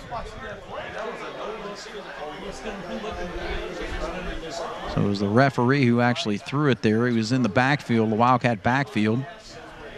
But there wasn't anybody on the ground. Honestly, I didn't see it. We had the whole field kind of. I mean, they throw it. If they take it from the flag, it's terrible because that flag didn't get anywhere close to where that play was. Absolutely. I mean, it had to have been upfield. It couldn't have been at the line of scrimmage. You're exactly right, but I think that's where they're going to march it off. That's unbelievable. It's just, I mean, I understand, but it's from the violation, but the violation couldn't have been there. No. We never had anybody blocking behind the line of scrimmage. When he threw that flag, I mean, Pearson was already about 5 or 6 yards down the field. And you're exactly right. Nobody was backing that part. Yeah, so it cost us, so now it's 1st and 20. Yeah, actually 22. first and about 22 or so. Let's just get half of it here and just keep working it down. So we're back in our own territory at the 48-yard line. Another screen up the middle, trying to hit Gossett this time, and does not connect there. And Pearson's just a little bit off with his passing game tonight, Bless. Yeah, he's just not real sharp with it. He's being a little careful on that one. Yeah, that was one that probably should have been caught there, but I mean, he was able to connect with Gossett on the 21-yard pass play, but if he was a little bit lower on his target there, would have hit him in stride, and that could have gone for a little bit more. But one thing we keep doing is out of the backfield, the running back, Tate, who it's been, flares out in the side, and as we keep pushing it up the field, that's going to be open.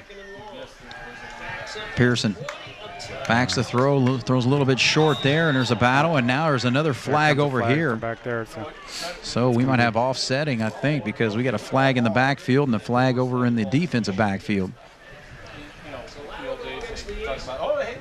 So we have a hold on one side and a pass interference call on the other.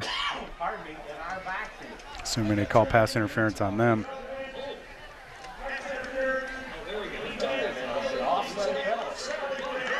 That's the first time we've heard the intercom. Yeah. Maybe you didn't realize it was on. So offsetting penalties will set up again a 2nd and very long for the Jasper Wildcats. It says on the scoreboard 2nd and 20, but I think it looks more like about 22 yards that they need to go. I know we're trying to mix things up, but the last set of downs when we went down and scored, we had good running game. The line seemed to be doing a good job. I know here we've had a couple running plays that have been called back on holds or not much gain, but Grant with the sweep. Teal gets it on a jet sweep, gets to the outside, stiff arms Kennard, and he goes out of bounds. And look at the official saying no, there was no call, as he was at least 5 yards on the sideline. I really thought there was a horse collar on him. So the tough Illinois officials not liking the Jasper Wildcats from the state of Indiana. So play picks up about 7 or so. So now the Wildcats facing a 3rd and about 14. They still need to get to the 31-yard line, and we're resting at the 44, so maybe about 3rd and 13 we'll call it. Pearson sets up, throws to Blessinger out there. Nice job getting away from Margello and gets away from another tackler and sets up the Wildcats with a little bit more manageable 4th down situation here. Yeah, he put us in a good spot. Tate made a couple of nice moves to make some guys miss, and pretty good 10-yard pickup. Actually, the Wildcats, I think, are going to go for a field goal here, but that wind's starting to pick up a little bit. Kind of got a swirling wind. Papers flying out of the press box right now. Coach Terry Gobert's actually going to run down to the track to try to get some of his notes. Setting up in the wishbone. So the Cats going for it here on 4th down. So I saw Kruger going out there. I thought maybe, no, pass way too tall for the tight end. He was trying to hit Gossett there, and so the Cats not able to convert on 4th down there and give the ball right back to the Golden Aces. Just not real good execution there. I think Hunter needed to keep moving in the route, and Justin tried to pop it over the top and just couldn't connect. So Wildcats turn it over on downs with 1:39 to go here in the 3rd quarter. Still have a 14-point lead, but again, Mount Carmel showed on their last drive that they can pick up chunks of yardage. The big play on their last scoring drive was a 38-yard pass reception to Justin Spears. I think they're going to keep more of the same coming, and we just need to. Smith throws out here in the flag, completes, one-on-one. Nice job by Lentz to eventually bring him down, but not before he picks up about 9 on that play. Number 22 hauling it in was Zach Whitler. He's had a number of catches tonight. Yeah, I got Smith with about 180 yards on 22 passes. Yeah, he was 9 of 16 at halftime with 70 yards. Did throw 2 interceptions, both by Jay Sturkos. Looking to go long here and finally give credit for a coverage sack here, but the Wildcats are finally able to bring him down. Carson Englert there. Yeah, that's a big play because they had 2nd and short, and we sack him for a 7 or 8 yard loss, 5 yard, 6 yard loss. So big play by the defense, good coverage, and Carson kept on coming. 42 seconds left to go here in the third quarter. Jasper with the 36-22 lead, 3rd and 7, or 3rd and 6 actually, for the Aces. Smith quickly gets rid of it. It's got a man right over there, and Spear cannot hang on to that football. Yeah, he had it. I think just in a situation right there where he just took his eye off before he hauled it in. He was looking to make a move. Yeah, and he had the first down if he makes the completion. He's made some nice catches tonight, so it's, I'm sure, uncharacteristic. I was just going to say, he hasn't dropped many, if any. So now a 4th and 6 for the Aces. They're definitely going to go for it. They converted on their last drive a 4th down situation. Looks like Tate's going to be blitzing off the edge here. And they're going to go back and... Tate drops back. Looks like he's going to cover. Oh, they actually punt. Kruger's going to return this one. He had a great return last time. Beautiful block by Gossett over there, and he just lost his footing. Again, we got a slick football field. We've seen a little bit of a rain tonight, but yeah, nice decleating block there by Gossett to give Cal a little room and put us in, a lot better field position. Let's see if we can just take it down to him. Good job by the defense. That's what we needed to stop, and we can get a good long sustained drive here. Maybe that could seal it. So Wildcats with the football at the 42-yard line. We got 18 seconds to go, so at least one more play left here in the third quarter. Cats split out 4 wide receivers with trips to our near side. But they do hand on. Actually, Pearson hangs on the read option. Finds another opening, gets to the outside, runs right out of bounds and slips a little bit there, but hangs on to his footing there.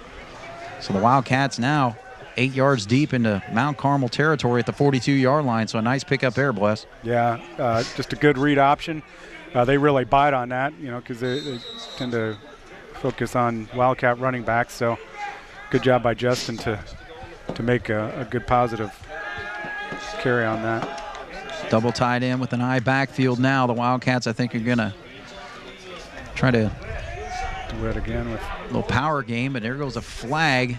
Again, are they going to call a hold while there's a – no, it's a face mask. Okay, I was going to say, I mean, gosh, when you get a pile of players right there, I mean, I don't see how you could potentially hold somebody, but it is a face mask on the Mount Carmel Aces. So we'll tack on, I think it's a 5-yard penalty, so moves the Wildcats up to the 29-yard line now. Wildcat offensive line doing a pretty good job there on those quick hitters. And wind at their backs for the rest of this football game, which could be a huge advantage considering our kicking game, but also maybe helping in the pass department. It's been a long game, really, and just now starting the fourth quarter, so a lot of football to play yet. Cat's got a lot of work to do. ISO play, Blessinger, he's met in the backfield, was able to get away, so a nice job where it could have been about a 4-yard loss. Yeah, winds up being about a 2-yard gain there, Bless. Yeah, it was really just a 2-yard run, but a pretty good one. Oh, very impressive by Tate Blessinger, showing some quickness and good feet out there. So, I mean, honestly, you look at that play, that's actually a gain of about 7 or 8 considering the situation. So instead, 3-yard pickup for Bless. 2nd and 7. Play action. Throws it out there, and good job. Nice snag over there, and he's able to keep his feet. His Teal dives towards the pylon, and they actually said he stepped out of bounds short of the goal line. Touchdown. I don't know how you hit the pylon with the ball, and then they call you out of bounds, but I guess if he made the jump, stepped out of bounds as he made that leap there, so he's actually going to be about 2 yards short. That was actually, I think, intended for the guy in the flat. It was tipped at the line of scrimmage and got up, and Grant kept a play on it and broke a tackle, and really a nice play. So a nice pickup there on the pass play between Pearson and Grant Teal. Sets up the Wildcats in a great situation. Actually spotted at the 1 yard line, so first and goal, wishbone setup. They give it to DeWitt, and DeWitt not able to muster the power to get across the line of scrimmage. Nice job defensively by number, I thought it was 77. Actually, I think it was 72. Chandler Madden, 260-pound nose guard, keeping them out of the end zone. But the Wildcats have plenty of opportunities here on second down, second and goal. Good start to the fourth quarter there. Got a little break, and now let's see if we convert. Pearson this time goes to Blessinger, and Blessinger easily takes it in for another score. So Jasper, 6 more points on the board, leads this football game 42-22, Bless. Yeah, good blocking up front. He had a nice hole and just put it in. Needed a little break, got one. Grant made a nice play and did what we needed to do. Start fourth quarter, extend the lead. Let's make this extra point, make it a 3-score. So the Cats get it with 10:41 to go here on the clock. 20-point lead. Kruger looking to make it 21.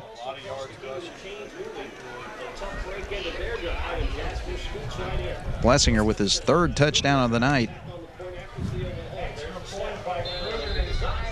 And the extra point is straight through. So Jasper 43, Mount Carmel 22 with 10:41 to go here in the fourth quarter. You're watching the Wildcats here on 18 WJTS.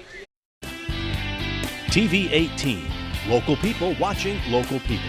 WJTS CD, Jasper, Indiana.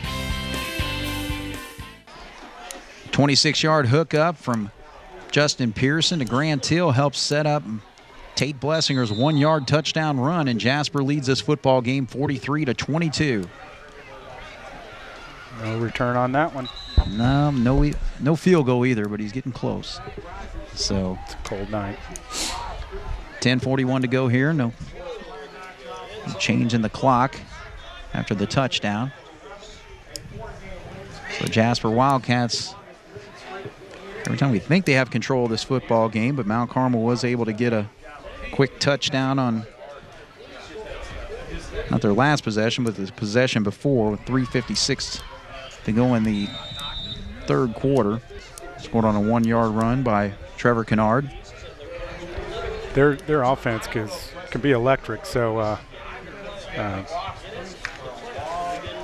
so we need to play good defense here and get a stop and keep control of this game.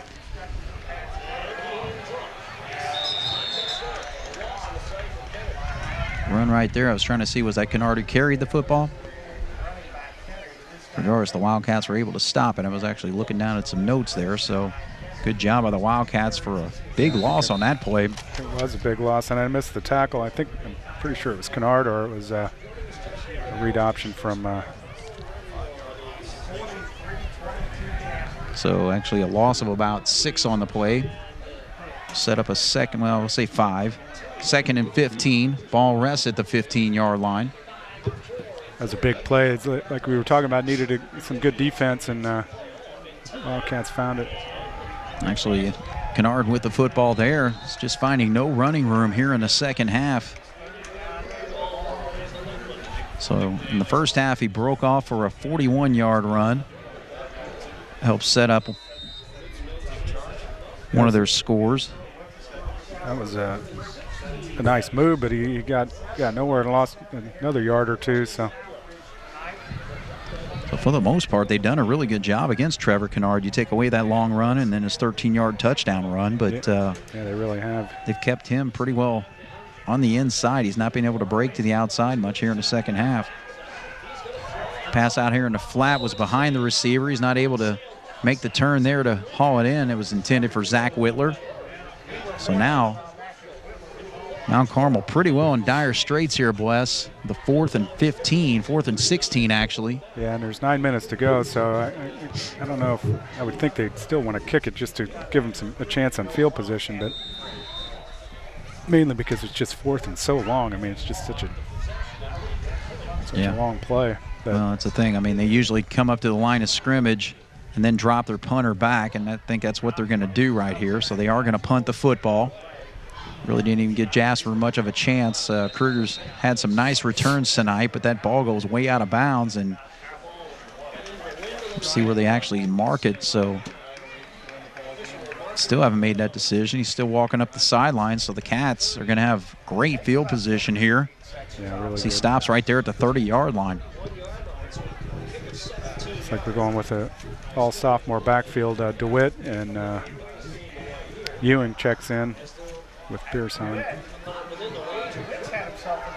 So Jasper in control of this football game right now. They lead by 21, 43-22. 9 minutes to go here in the fourth quarter. Offensive line looks like it's still pretty well intact, with Yoakum and McCune on the right side. Ewing gets the football. That sophomore rushes forward on an ISO play for a nice pickup there. Moves the ball to about the 24-yard line, so a gain of 6 on that play. Nice 6-yard carry and good hole up front, blown open by the offensive line. Just followed DeWitt up in there, and good first down gain. Jack Heichelbeck still set up in the center spot, and the left guard is Rock Eulor. Gives straight up the middle to DeWitt, so DeWitt uses his quickness. He was met right there at the line of scrimmage, then was able to break away for a nice gain there. Moves the football all the way down. I'm trying to see where they got it spotted. Is that the 15-yard line? Yeah, looks like 15. Bring it in. Burris in a tight end for Ben Sheeter. So DeWitt with a nice pickup and a 1st and 10 for the Wildcats. 8:12 on the clock right now. 43-22. Jasper with a 3-touchdown lead. Grant Teal split out to the far right side. I backfield. Gives to Ewing. He makes a move and then darts forward there for a nice positive gain, close to the 10-yard line. Certainly have Grant isolated out there if they want to try and make a play with him. Right now you're just trying to run as much clock as you can. 22 on the play clock, 7:36 on the game. Cats looking to extend this to a 4-touchdown lead if they can score on this drive.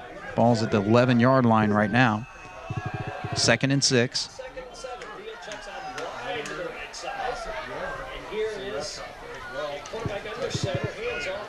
DeWitt straight up the middle. I think he got to about the 15-yard line.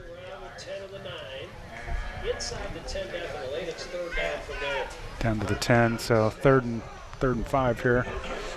I don't know if, I would imagine we'd probably kick a field goal if we get to the 4th down.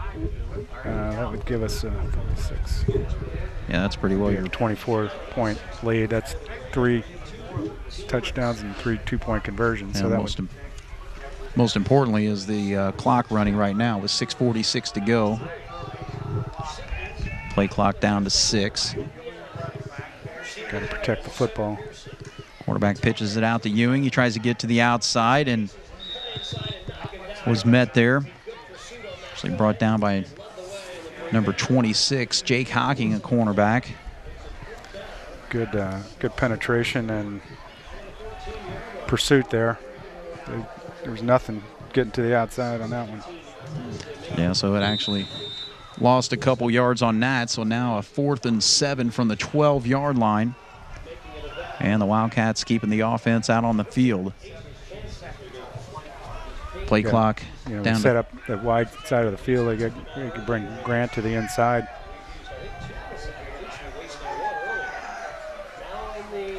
Pearson gives it to Ewing. Kind of hesitated there at the line of scrimmage. So Cats will not convert on 4th down, but use a good chunk of the clock there. But still 5:48 to go. Mount Carmel would have to have a really quick score here to make things interesting.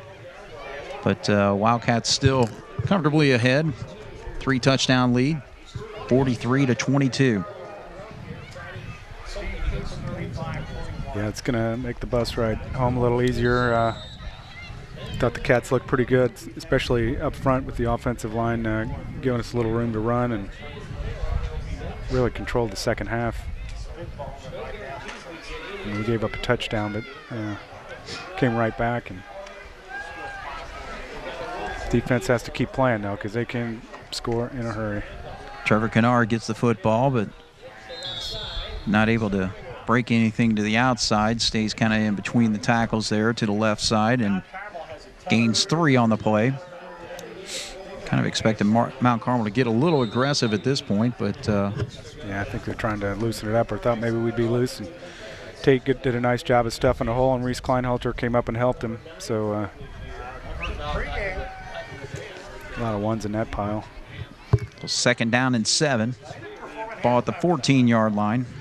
5:13 on the clock. Kennard gets the football again. He's the only running back they've used all night tonight. Of course, Smith has had some carries himself, but it's actually Tate Blessinger down right there, Bless. Yeah, he was able to get up, and I think they're going to bring Nick Day in and take Tate out just to make sure he's okay. He's able to run off. Hope he didn't hurt that pretty face of his, right? Yeah, he looks like his dad. He's a very good-looking young man. So the pickup on the play sets up a 3rd and 1. Ball at the 20-yard line. 4:33 on the clock. Jasper 43, Mount Carmel 22. Kennard gets the yardage necessary. A 3-yard pickup there for the first down. He has had a pretty hard-fought 83 yards or so for the night. Considering he had a 42-yarder in there, that's about 40 yards on 20 carries. Ewing now in at a linebacker spot. They actually had Hunter Gossett out there. I think he came in for Tate when he went down. Or actually, we saw Nick Day, so he must have already been out there. That's right. Yeah, Sam DeWitt was in there a little bit earlier, so sophomore's getting a chance to play. Victor makes a tackle on that play. Another sophomore into the game, Eric Nardoff. So the class of 18 getting a little representation on the football field tonight. Yeah, a lot of underclassmen out there. Defensive line still stacked full of seniors.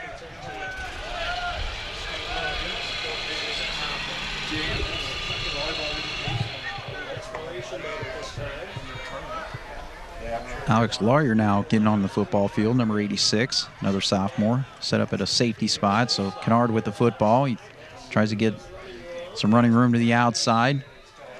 Cats converge on the play. I think he's real close to that first down marker over there.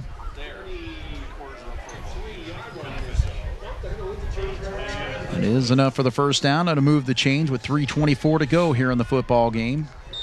Jasper with a 3-touchdown lead. I think it's safe to. There's 3 minutes to go here, and they're keeping it on the ground. I might look for him to pitch out there on the option. Kennard with it, trying to get him some outside open space, and Cats finally able to bring him down. Victor over there to put a pop on him, along with Alex Lawyer on the play. Yeah, good.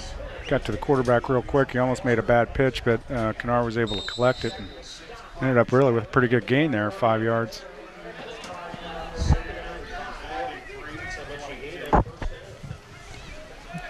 Of course, some of these sophomores are going to have to practice tomorrow for the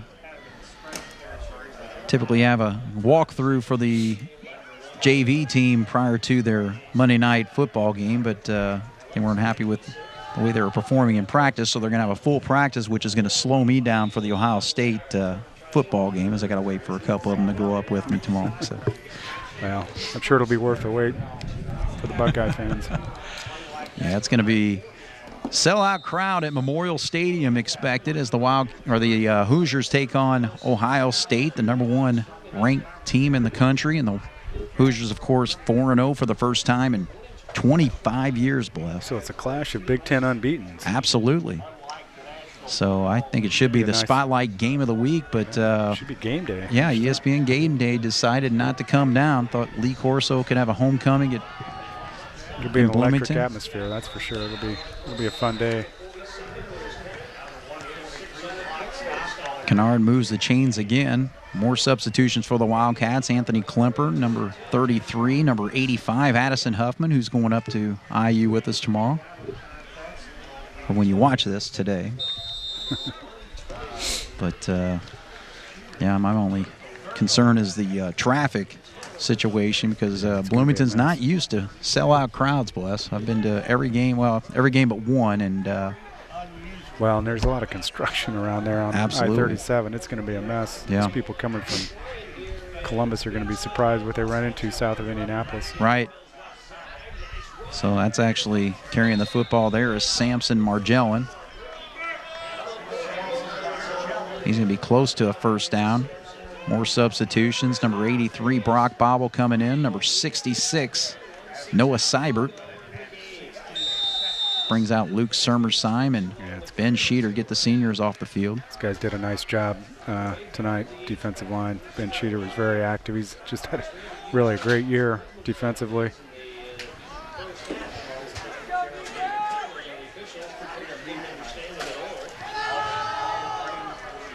Give straight up the middle. I think that was Margellin again, number 44.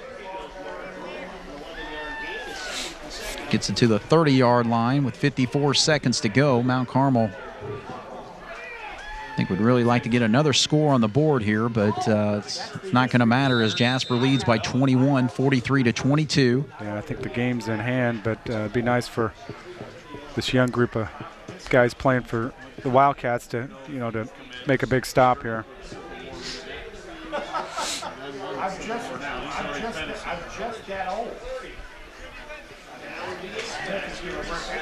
Margellin gets the football again. He's going to run straight up the middle, and actually Ryan Ewing got a little piggyback ride from him for about 5 yards. But he got to him jumping on the back. It's he brought him down, but like you said, he carried him a little ways. Now 28 seconds. I think it's going to be a race against the clock for the Golden Eagles here. Down to 20 seconds right now. Margellin again. Big opening up the middle, but it was tripped up. Tripped up by, what is that, 83? Yeah, Brock Bobble. Brock Bobble. I think at the defensive end spot, got a hand in there, and that's the game. So, does not give Mount Carmel an opportunity to score, so the Wildcats hang on for this 21-point lead and defeat the Mount Carmel Golden Aces 43-22. So we'll take a quick break in the action here, gather our things, and review things with a post-game show right after this break. You're watching the Wildcats here on 18 WJTS. Ubelar Chevy Cadillac in Jasper presents A Tale of Two Drivers.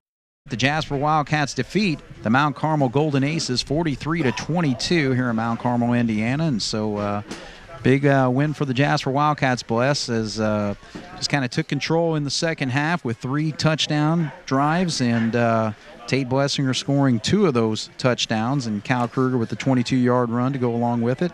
So just talk about what the Wildcats were able to do in the second half. Well, really,